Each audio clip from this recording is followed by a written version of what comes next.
Section 4. Separation and Grounds for Divorce. Chapter 9. Separation. A demon-controlled wife. Dear Brother D, I hoped the change which seemed to take place in your wife at the meeting in Chicago would be lasting, and was so grateful to our Heavenly Father when I heard her confession, for I thought that a most severe task was lifted from my shoulders, but the burden is still upon me. I know that she is not changed for the better. The dangers and difficulties which she will create if her whims are gratified are almost incredible to those who do not understand the spirit which actuates her. However earnestly her husband may endeavor to pursue a straightforward course to serve God, she will be his evil angel, seeking to lead him away from righteousness. In her own estimation, she is the idol he must worship. In fact, she is Satan's agent, seeking to occupy the place where God should be. She has followed the impulses of her own unconsecrated heart until Satan has almost complete control of her. Unless there is a change, a time will come soon when this lower nature in the wife, controlled by a will as strong as steel, will bring down the strong will of the husband to her own low level.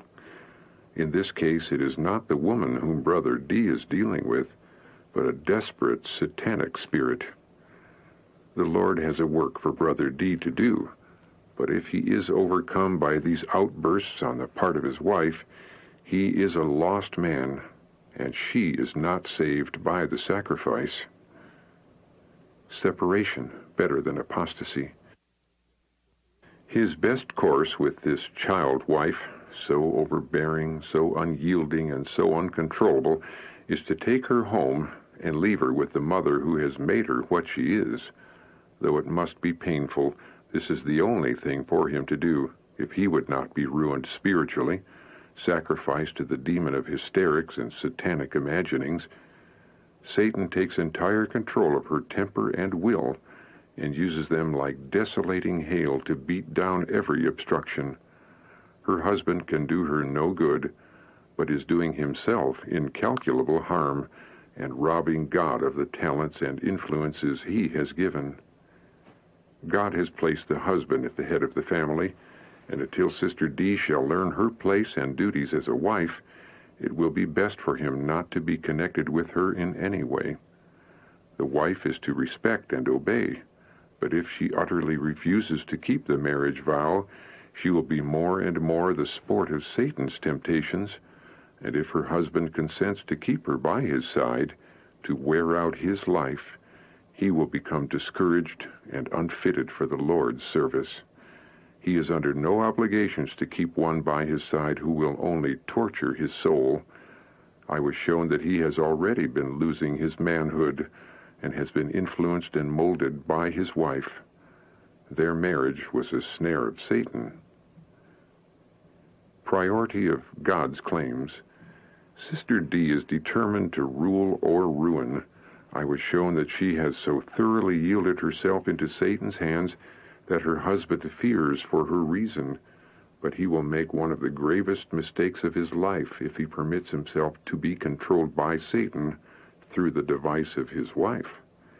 I tell you plainly, she is controlled by demons, and if these evil spirits have their way, your liberty, Brother D, your manhood is gone. You are a slave to her caprices.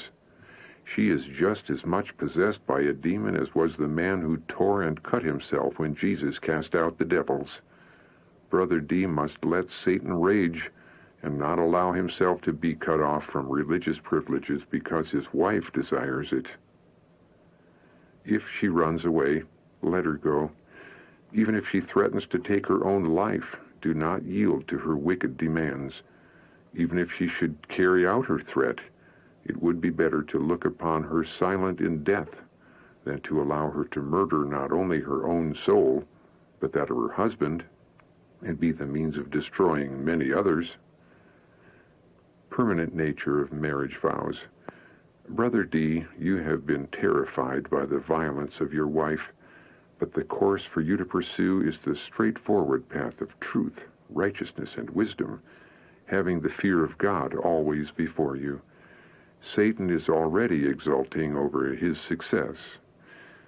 Sister D, I would not present this matter as I do were there not another life so closely bound up with yours, and the life of one whom God has chosen to be his servant. This marriage ought not to have been, but the step has been taken, and for your husband the work of overcoming is now tenfold more severe than if he had never seen you. Will you think seriously over this question, whether his usefulness shall be destroyed and his life become a failure because of your course? Your husband should not merge his identity in you. The marriage vow that binds the husband to the wife must remain unbroken, but he has vows to his Lord, to love him with the whole heart, the undivided affection.